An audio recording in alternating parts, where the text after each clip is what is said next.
Eh bien, salut tout le monde et bienvenue dans cette nouvelle vidéo, à savoir le 3e épisode de présentation de la nouvelle extension de Shadowverse, Starforge Legend. Donc on va s'y mettre tout de suite et poursuivre avec nos classes. Et cette fois-ci, on attaque les royaux. Non, pardon, je m'égare. Les draconiques, c'était ce à quoi je pensais en plus, donc comme quoi... je perds la tête. Bref, on commence tout de suite avec un nouveau combattant. Mathilda, meilleur des dragons.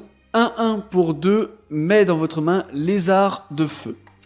Je rappelle, lézard de feu, c'est le combattant de coup 2, hein, c'est une 2-1 qui inflige 1 de dégâts à un combattant adverse.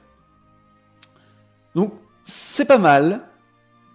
C'est pas mal, ça permet de tempo. Après, beaucoup joué, je n'irai peut-être pas jusque-là. Mais, c'est pas mal. Le lézard de feu, en général, peut jouer. Hein, on le retrouve dans pas beaucoup de decks, par les decks un peu débutants. Mais, là, si on peut avoir 2 serviteurs, du coup, c'est pas mal. Ça aurait été encore mieux si ça réduisait son coût à 0. Là, ça aurait été vraiment fort. Mais là, du coup, on va dire... c'est pas trop mal. Préscience draconique. Alors celle-là, je l'aime bien. Donc elle coûte 2 et elle fait passer un combattant de votre deck à votre main. Au hasard. Toujours. Donc on en avait déjà une qui faisait ça. Si vous vous souvenez, elle diminue ensuite son coût de 1. Je le rappeliez. Sauf que ça faisait passer un combattant draconique, il me semble. Alors que là, c'est n'importe lequel. Donc si vous jouez neutre avec, ça marche aussi. Mais le point positif, c'est qu'en augmentation 4, en plus de faire passer ce combattant, ça fait passer un autre combattant de 5 points de vie ou plus de votre deck à votre main. Et encore une fois, ce n'est pas forcément un dragon. Donc clairement, là c'est une carte qui va aller dans le draconique neutre avec la reine du destin. Sans le moindre doute, puisque du coup vous pouvez tuto 5 points de vie ou plus. Vous avez des cartes fortes comme la reine du destin par exemple, carrément. Du coup, clairement, elle rentre dans cet archétype-là. Donc je pense qu'on la verra celle-là. Elle pourrait même venir à remplacer la argent qui a un peu le même effet. Je pense qu'on va la voir. Ensuite, Chimère Estrella. Donc 2-3 pour 3. Ne doit pas être atteint par les sorts visant une carte spécifique ou les effets adverses. Je vais pas m'attarder dessus, c'est pas mal au niveau des stats. L'effet est intéressant. On en a déjà pas mal comme ça. À voir. Ce genre de carte, je me prononce rarement. Bon, l'artwork est beau évolué, hein. Je me prononce rarement sur ce genre de cartes parce que c'est vrai que ça peut être intéressant. Si vous faites un deck entier avec des cartes comme ça. Mais bon, voilà. Je pense que ça sera joué quand même un peu. On le verra un peu, je pense. Alors lui, par contre, l'artwork, il est terrible. Beowulf. Donc 2-3 pour 3. Augmentation 6. Détruit un combattant adverse avec 5 points de vie ou plus. Là, clairement, je suis pas convaincu du tout. Du tout. Ce serait augmentation 5, j'aurais dit why not. Mais là, 2-3 pour 6, détruire un combattant avec 5 points de vie ou plus. Ça dépend de quelle classe vous jouez, ça arrive que très rarement. Je pensais notamment à Sylvestre où ça n'arrive pratiquement jamais. Donc là, honnêtement, un petit flop sur cette carte. Phoenix. Donc c'est une or, hein, et là je la trouve vraiment cool. L'artwork est vraiment très beau, un phénix dans l'espace. Donc 2-2 pour 3, bon, c'est acceptable. Mais il a rué. Ça excuse tout, il a rué. Et en plus, ça remet une fois qu'il meurt, ça remet un phénix dans votre main dès que vous jouez un sort. C'est-à-dire que c'est pas forcément ce tour, ni le tour d'après. Ça peut être dans 15 tours, vous jouez un sort, vous récupérez phénix. Donc ça, je mettrais cette carte dans les bonnes cartes de cette extension. Celle-là, on va la voir. Ensuite, on arrive à la maîtresse dragon antique. Alors, maîtresse dragon antique, c'est une 1-5 pour 3. Et selon moi, elle se cale dans le deck.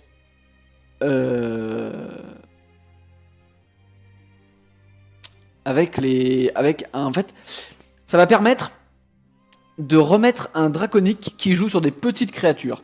Parce que vous avez déjà vu, Draconic, ça joue que sur les grosses, notamment grâce à Fury. Et là, du coup, ça va obliger à remettre sur les petites créatures. Pourquoi? Elle peut pas être attaquée si vous avez activé Fury. Et si vous avez activé Fury, ça inflige 2 de dégâts à un combattant adverse au hasard, et 1 de dégâts au meneur, donc c'est pas rien quand même, vous faites 2 à un combattant, 1 au meneur, bon voilà. À chaque fois qu'un combattant draconique de coupe épée initiale 3 ou moins apparaît sur votre plateau de jeu. Coupe épée initiale, c'est-à-dire que ça ne colle pas avec la Renzo du Destin. Ça ne marche pas. Ça colle pas non plus si vous avez joué le Phénix. Là, c'est vraiment pour jouer des trucs petits. Alors des trucs petits, on en a pas beaucoup. On a lui, du coup, de la nouvelle extension.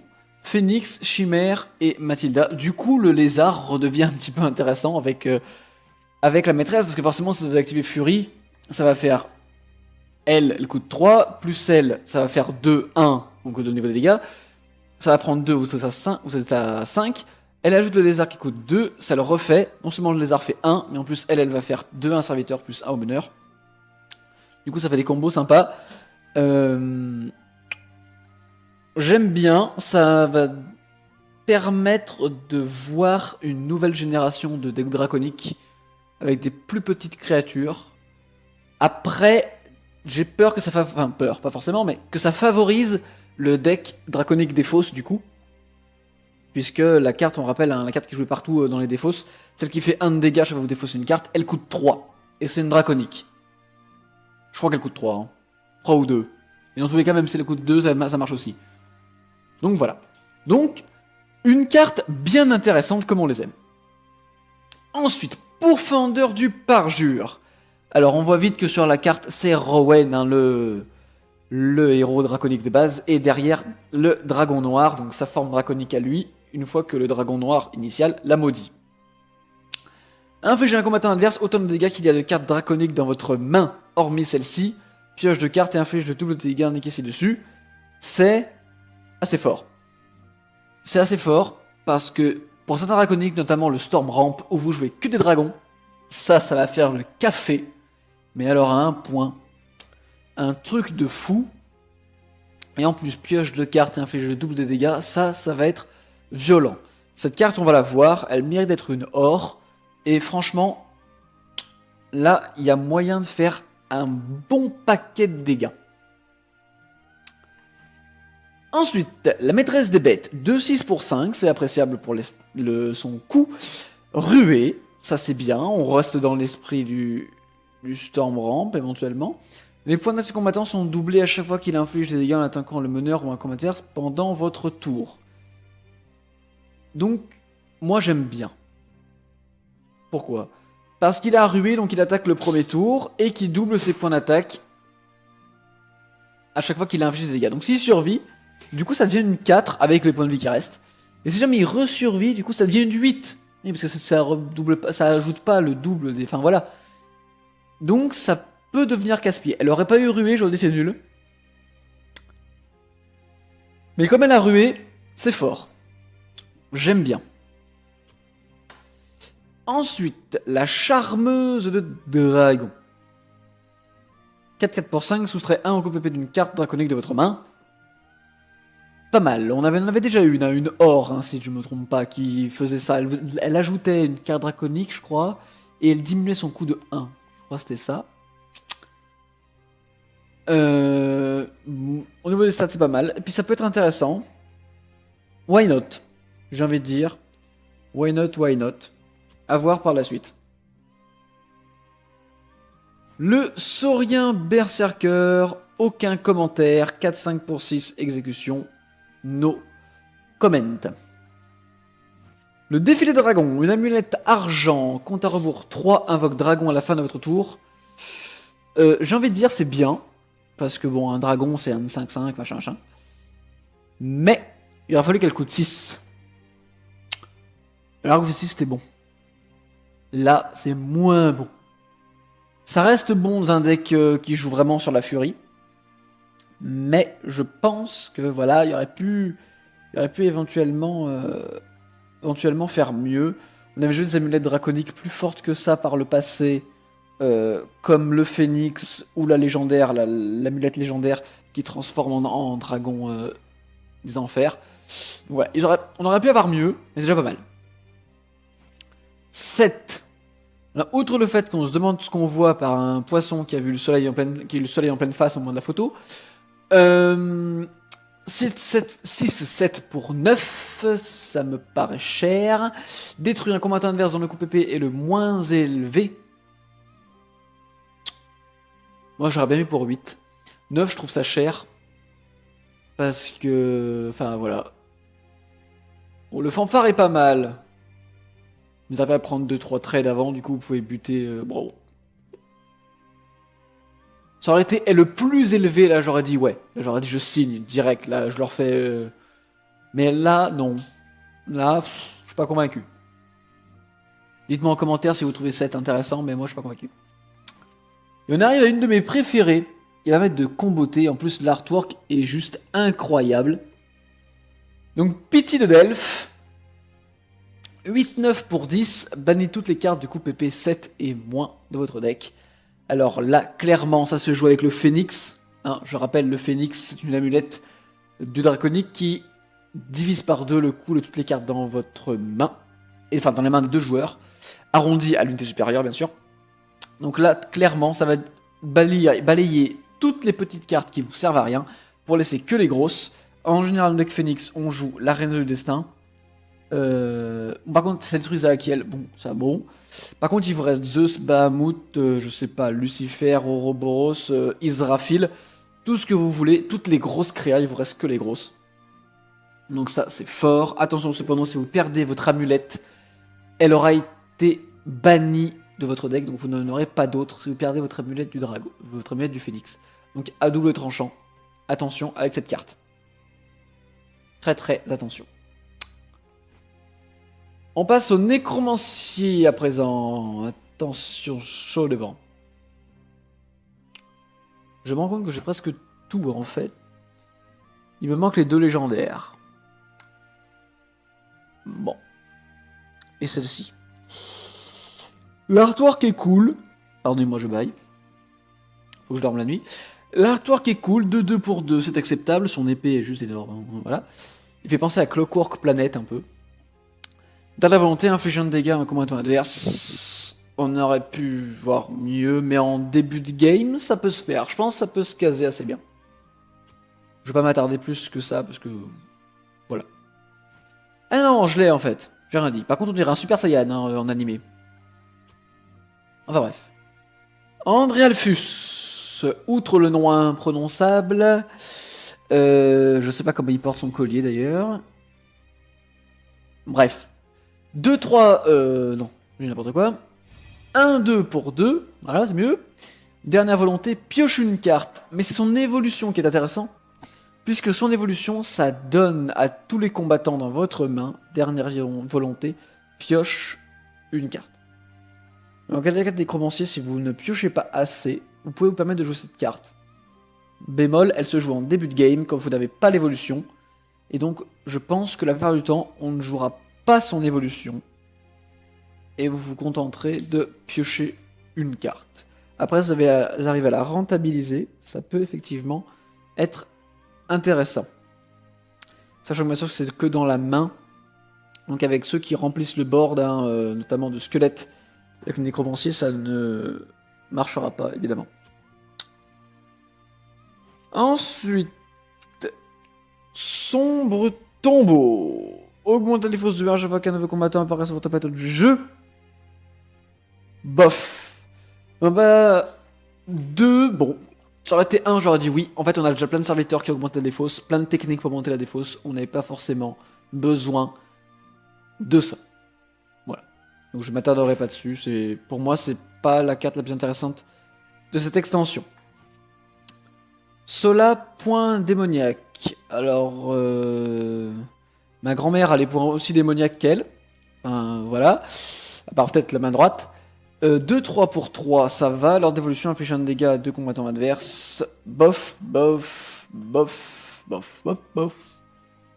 Bof. Je dirais qu'elle est mid en fait. Oh, ça peut peut-être se jouer, hein. Je dis pas que ça se joue pas. Mais je dis que ça reste assez situationnel pour être rendu intéressant. Encore en évoluant, ça devient plus sympa. Là, elle a vraiment des points démoniaques. Et du coup, vous avez peut-être plus de chances de clean. éventuellement. Mais voilà, sans plus. On va arriver à trouver une bonne carte vraiment cool, hein, à part celle de tout à l'heure là qui fait des combos. Hein, on va pas réussir. Par contre, les artworks cool, ça on en a se caché derrière. Loyauté fatale, détruit un de vos combattants et un combattant adverse. Voilà. Rien de plus, rien de moins, c'est cool. Elle coûte 3. Vous détruisez un combattant, si vous le jouez dans un deck qui joue beaucoup sur les dernières volontés, du coup vous déclenchez le dernière volonté. C'est intéressant, je pense que ça peut bien comboter. On la verra cette carte. Castor, donc je l'avais déjà dit dans la précédente vidéo, donc 2, 3 pour 4. S'il y a 2 combattants sur votre plateau de jeu, prends dernière volonté, invoque Castor x1.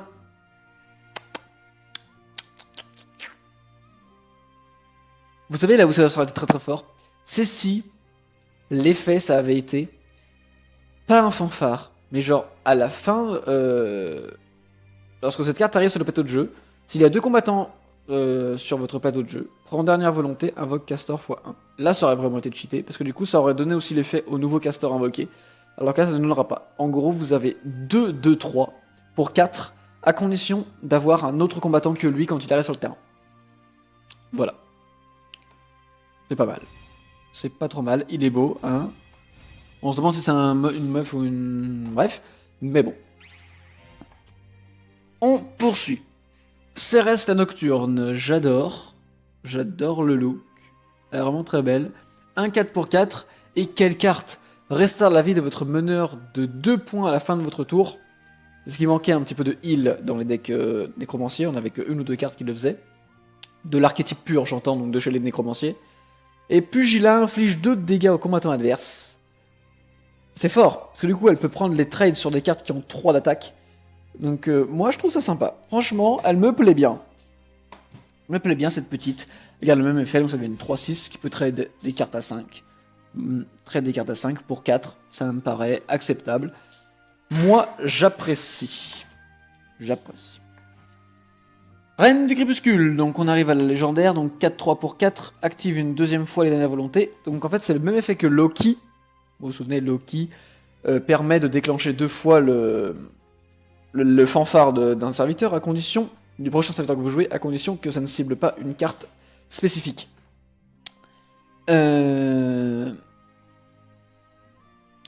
Donc là, du coup, vous pouvez cibler, ça ne cible pas en général les dernières volontés, donc c'est bon, mais c'est pas précisé. Donc moi, je trouve ça cool, franchement. Franchement. C'est pas cumulable, bien sûr. Mais franchement, on va la voir. On va la voir dans les decks qui jouent sur les dernières volontés, tout simplement. Parce que là, ça va vraiment être hyper cheaté. Là, on a un truc vraiment très fort. Lui, il vous fait piocher 2 cartes. Enfin, voilà. Juste là, lui, il vous fait piocher 2 cartes. Elle a pas d'évolution. Lui, ça active 2 fois son dernière volonté. Il invoque 2 castors. Lui, il inflige 2 dégâts. Enfin, voilà. Ça va être sympathique. Épéiste malfaisante, outre l'artwork qui est absolument splendide, 3-5 pour 5, gardien, à la fin de tour, nécromancie 2, afflige 2 dégâts à un combattant adverse. Moi ça me paraît bien. Je ne me prononcerai pas plus que ça sur cette carte, mais moi franchement elle me plaît pas mal. Gardien 3-5 pour 5, c'est pas mal, ça tient un peu le choc. Et à la fin de notre tour, Nécromancie 2 inflige 2 points de dégâts à un combattant adverse au hasard. Moi, ça me paraît pas mal, ça permet de prendre des trades à la fin des tours. Au hasard, par contre. Bon. Mais moi, ça me paraît bien. J'apprécie cette petite carte. Donc on arrive bientôt à la carte la plus forte que des nécromanciers, et pratiquement même de cette extension. Donc, Rzvlgr. Si quelqu'un sait comment ça se dit phonétiquement, je prends. Hein. Et il lance des têtes de mort.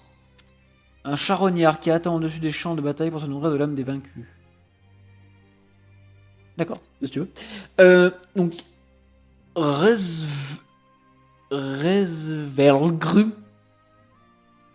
Voilà. Donc, 4-4 pour 5. Pioche une carte, chaque fois qu'un combattant est détruit. C'est pas mal. Alors, en 2 fois, je pense que ça se fait. Parce que pour ceux qui jouent par exemple beaucoup sur les squelettes, tout ça, ça fait beaucoup de trucs qui meurent. Donc vous piochez beaucoup. Attention à pas trop piocher non plus, on a déjà pas mal de cartes nécromancie qui piochent. Hein. En détruisant des dernières volontés, machin, tout ça, ou même en détruisant des serviteurs qu'on joue nous avec dernière volonté, mais ça détruit des serviteurs. Donc on pioche déjà beaucoup. Donc on va voir. À voir. Ça permet de piocher en tout cas, hein, c'est certifié. On piochera beaucoup avec ça. Attention mesdames et messieurs, dans un instant, l'armure de l'annihilation. 0,7 pour 7 se donne +1/+1 pour chaque combattant allié détruit durant la bataille. Est-ce que vous voyez la puissance se dégager de cette carte? Hein? Parce que moi je la vois. Ça vaut même très bien. Vous jouez sur un deck qui joue plein de petits serviteurs. Surtout que les nécromanciens en général c'est ce qu'ils font hein, pour avoir de quoi sacrifier, hein, de quoi utiliser nécromancie. Ça détruit plein de trucs. Et là, elle se donne +1, +0. Pour chacun. C'est juste cheaté. Rien que si vous avez 7 qui est mort avant de son invocation, elle, ce qui en général est plus que le cas, vous en avez plus que 7 qui sont morts, en nécromancie en tout cas, vous vous retrouvez avec une 7-7 pour 7. Imaginez la chose suivante avec Loki, hein. Du coup, si vous avez 7 créatures de mortes, ça devient une 14-7 pour 7, hein. Je vous laisse imaginer la suite. Voilà. Brume mortelle, coup de 7, détruit tous les combattants adverses dont les points de vie sont égaux ou inférieurs à 4. Ça sert à clean les petites créatures. À jouer en une fois, je pense, dans un deck, ça peut être... C'est assez situationnel, mais ça peut sortir de bien des problèmes. Notamment contre Sylvestre ou Royal. Royal. Et enfin, lutte nécromancier de Runal. Pourquoi il a un bandeau dans les cheveux? On dirait genre un troubadour, un bad boy, je sais pas quoi, de nos jours, mais avec une tenue hyper classe et des machins qui dansent autour de lui. Une 4-4 pour 8, elle a intérêt d'avoir un bon effet lui. Donne -4 à un combattant adverse au hasard jusqu'à la fin du tour adverse s'il y a moins de 4 combattants sur votre plateau de jeu à la fin de votre tour. Fanfare invoque squelette x3. Ok, c'est bien. Alors 4 pour 8, c'est nul. Mais il invoque des squelettes. Des squelettes, c'est des 1-1. Il en invoque 3, du coup ça nourrit l'armure qu'on a vu juste avant. Et en plus, à la fin du tour, s'il y a au moins 4 combattants sur le plateau de jeu, ce qui est le cas, hein, si vous n'avez pas pris de trade, que vous avez laissé vos squelettes en paix, et rest in peace, et ben vous avez 4 serviteurs, du coup il y en a un qui prend -4 jusqu'à la fin du tour de son propriétaire, du coup, à la fin de votre tour. Donc ça, du coup, bah, c'est cool. C'est cool. Ça, on aime. Moi, j'aime. Donc voilà, ce sera tout pour les nécromanciers et pour les draconiques. Donc pas mal de nouvelles cartes. Bon, 2-3 cartes moyennes comme celle-ci par exemple. Mais dans l'ensemble, on a obtenu une bonne extension. Attention cependant, je vois beaucoup de gens qui testent les nouvelles cartes et qui les jouent pas forcément hyper bien. Hein, j'ai remarqué. Mais c'est tout le temps d'apprentissage forcément. Attention donc à bien familiariser avec les cartes avant de vous en servir. Et n'oubliez pas les bases. Hein. Donc on peut rester sur des decks traditionnels. Moi je sais que j'utilise un nécromancier qui n'utilise pas la nouvelle extension. Et pourtant bah, ça tourne très bien. Voilà. Donc sur ce, je vais prendre congé, n'est-ce pas? Donc du coup, n'hésitez pas à vous abonner, à laisser un petit pouce bleu, laisser un petit commentaire. Je sais plus ce que je vous avais demandé de réagir si vous trouviez que lui, il est fort. Et une chez les draconiques, je crois. Si vous trouviez que 7 est fort aussi. Voilà. Donc n'hésitez pas à me le dire en commentaire. Voilà, c'est tout ce que j'avais à vous dire. Donc sur ce, je vous souhaite à tous une bonne continuation. Et je vous dis à très bientôt pour les prochaines vidéos sur Ion Corp. Ciao ciao.